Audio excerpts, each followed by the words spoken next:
சிநேகிதர்களே, ஒருமுறை கண்களை மூடி கற்பனை செய்து பாருங்கள். நாலா பக்கமும் எல்லையில்லாத ஆழமான நீலக்கடல். எங்கு பார்த்தாலும் தண்ணீர் மட்டுமே. ஆயிரக்கணக்கான கிலோமீட்டர் தொலைவில் கூட மனித தடயமே இல்லை. வானமும் கடலும் தவிர வேறு எதுவும் தெரியாத தனிமைத்தான் தீவு. அங்கு ஒரு முறை அழைத்துச் சென்று விட்டால் திரும்பி வெளி உலகத்தை பார்க்கிறது கிட்டத்தட்ட சாத்தியமற்றது. அப்படிப்பட்ட இடத்துல சூரிய ஒளி கூட உள்ளே வராத இருண்ட அறையில உங்களை சிறைப்படுத்துகிறார்கள். அந்த அறைக்கு காற்று கூட சரியாக வராது. வெளி உலகத்தோடு எந்த தொடர்பும் இல்லை. கைகளுக்கு இரும்புச்சன் சங்கிலிகள், கால்களுக்கு கனமான சங்கிலிகள். ஒவ்வொரு நொடியும் உடல் வலியில் எரிந்து கொண்டிருக்கும். ஆனால் அந்த உடல் வலியை விட பயங்கரமானது தனிமை. இதயத்தில் ஒரே ஒரு ஆசை மட்டுமே, ஒரு நாள் சுதந்திரமாக மூச்சு விட வேண்டும். ஆனால் அந்த ஆசையையும் மெல்ல கொன்று மனிதனின் நம்பிக்கைகளை ஒன்றொன்றாக உடைக்கும் சித்திரவதைகள் அங்கு காத்திருக்கும். அங்கு கைதிகளை வெறுமனே சிறையில் அடைப்பதில்லை, அவர்களின் மனதையே முழுமையாக உடைக்கும் முயற்சியை செய்கிறார்கள். நாட்கள் செல்லச் செல்ல அங்கிருப்பவர்கள் தாங்கள் இன்னும் உயிருடன் இருக்கிறோமா இல்லையா என்ற சந்தேகத்தில் மூழ்கி போவார்கள். கத்தினாலும் வெளியே போகும் வழி இல்லை, அழுதாலும் கேட்பவர்கள் இல்லை. அங்கு ஒவ்வொரு அறையும் நிசப்த நரகமாக இருந்தது. இது சாதாரண சிறைச்சாலை அல்ல. இது மனிதனை மன ரீதியாகவும் உடல் ரீதியாகவும் முழுமையாக அழிக்கும் பயங்கர இடம். இதுதான் காலாபாணி. இன்றைக்கு நாம் இந்திய வரலாற்றின் இந்த இருண்ட அத்தியாயத்தை பற்றி விரிவா தெரிந்து கொள்ள போகிறோம். சுதந்திரத்திற்காக போராடிய நமது தேசத்தின் வீரர்களை பிரிட்டிஷ் ஆட்சியாளர்கள் எப்படி மனிதாபிமானமற்ற முறையில சித்திரவதை செய்தார்கள், அவங்கள ஏன் இவ்வளவு தொலைவில் உள்ள தீவுகளுக்கு அனுப்பினார்கள், அந்த தண்டனைகளுக்கு பின்னால் இருந்த உண்மையான நோக்கம் என்ன, எல்லாத்தையும் ஒன்றொன்னா தெளிவா பார்ப்போம். காலாபாணி என்ற பெயர் கேட்ட மாத்திரத்துல பலருக்கும் உடனே நினைவுக்கு வருவது அண்டமான் தீவுகளும் அங்குள்ள செல்லுலர் சிறைச்சாலையும் தான். ஆனால் இந்த பேரின் பின்னால் இருக்கும் அர்த்தம் மிக ஆழமானது. காலாப் என்ற சொல்லுக்கு ஒரு அர்த்தம் காலம், மற்றொன்று மரணம். பாணி என்றால் நீர், அதாவது மரணத்தை நினைவூட்டும் கடல் என்ற பயங்கரமான உணர்வு இந்த பேரில் மறைந்திருக்கிறது. பண்டைய காலத்தில் சமுத்திரத்தை கடப்பதை பெரிய பாவமாக கருதினார்கள். சுமார் 500 வருடங்களுக்கு முன்பு எழுதப்பட்ட பாவ்தாயன தர்மசூத்திரங்களிலும் கடல் பயணம் குறித்து கடுமையான விதிகள் இருந்தன. அந்த காலத்துல மக்கள் ஒரு நம்பிக்கையுடன் வாழ்ந்தார்கள். கடலை தாண்டியவன் தன் புனிதத்தை இழந்து விடுவான் என்று. அவன் தன் பாரம்பரியத்திலிருந்து விலகி விடுவான், சமூகத்திலிருந்து ஒதுக்கப்படுவான் என்று நம்பினார்கள். அதனால்தான் அப்போது கடல் கடப்பது என்பது வெறும் பயணம் அல்ல, அது உயிரையே இழப்பது போல் உணர்ந்தார்கள். குடும்பத்திலிருந்து பிரிவது, சமூகத்திலிருந்து துண்டிப்பது, திரும்பி வந்தாலும் மரியாதையை இழப்பது, இவையெல்லாம் அந்த பயத்திற்கு காரணம். அதனால்தான் காலாபாணி என்ற சொல் மக்களின் மனதில் பயங்கரமான தண்டனையாக பதிந்துவிட்டது.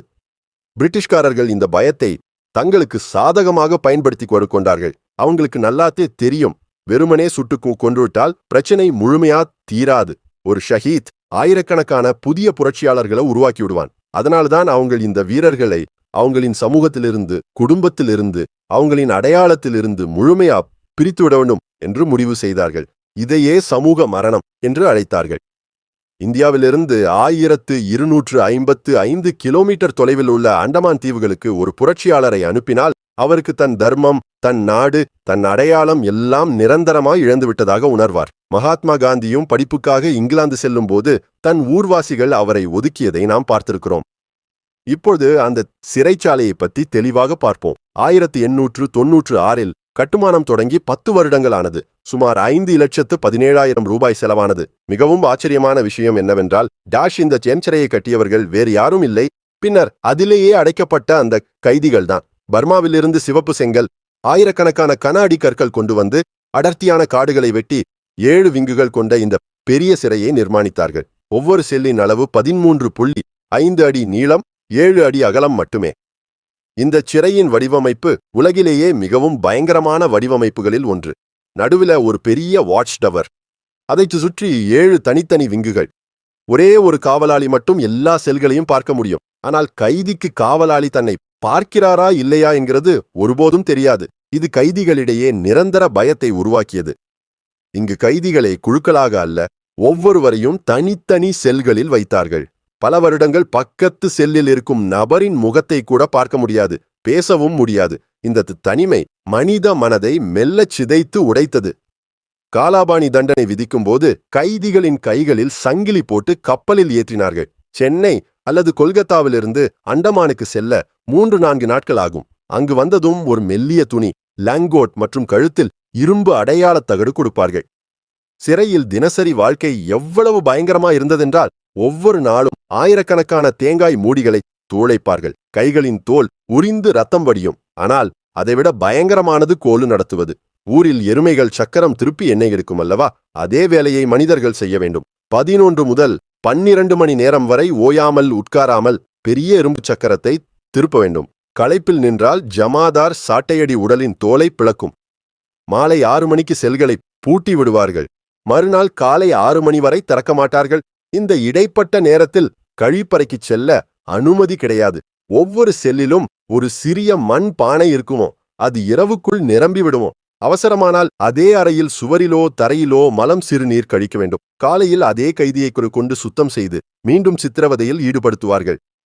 சோறும் பேருக்கு மட்டுமே புழுக்கள் நிறைந்த கஞ்சி, அழுக்கான தண்ணீர், இத்தனை அவமானங்கள், வேதனைகளுக்கு நடுவிலும் கைதிகள் தங்கள் தைரியத்தால் தான் உயிர் வாழ்ந்தார்கள். சிலர் தனிமையை தாங்க முடியாமல் தங்கள் செல்லிலேயே தற்கொலை செய்து கொண்டார்கள். 1933இல் காலாபாணி கைதிகள் இந்த அநீதிக்கு எதிராக 45 நாட்கள் பட்டினி போராட்டம் நடத்தினார்கள். ஆங்கிலேயர்கள் பயந்து பலவந்தமா உணவு ஊட்ட ஆரம்பித்தார்கள்.